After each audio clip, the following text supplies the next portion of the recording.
A day in my life as a Rocketarian vlogger with PCOS trying to lose weight. Hey guys, it's Patricia Gutdula back again with another mini vlog.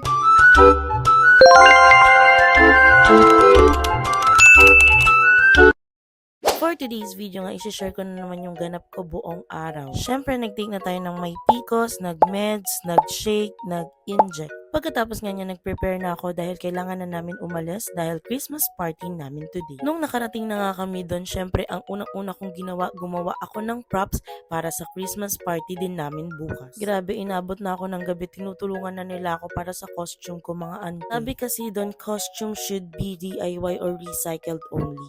Sobrang masunurin ng auntie nyo dahil lahat talaga is recycled. Natapos ko na nga yung pakpak dyan at yung costume ko. Hindi na rin ako nakapag-swimming dahil sobrang busy ko gumawa nitong costume na to. And kung makikita nyo, sinampay ko dahil basa pa siya. Kinabukasan nga ay umuwi na rin kami dahil kailangan ko patapusin yung costume dahil mamaya na agad yung party. Buti na lang may nakita rin akong pang spray para kulayan yung aking pakpak. Ayan, tinulungan na nila ako dahil hindi ko rin alam gagawin sa pakpak. Dapat lalagyan ko yan ng glitters. Dahil recycled nga tayo, tali na lang yung ginamit ko para yan yung magiging palda mami. Ito na yung aking top. At dahil maraming natirang pabulaklak dyan, dinikit ko na lang sa palda and biglang dumating tong batang ito.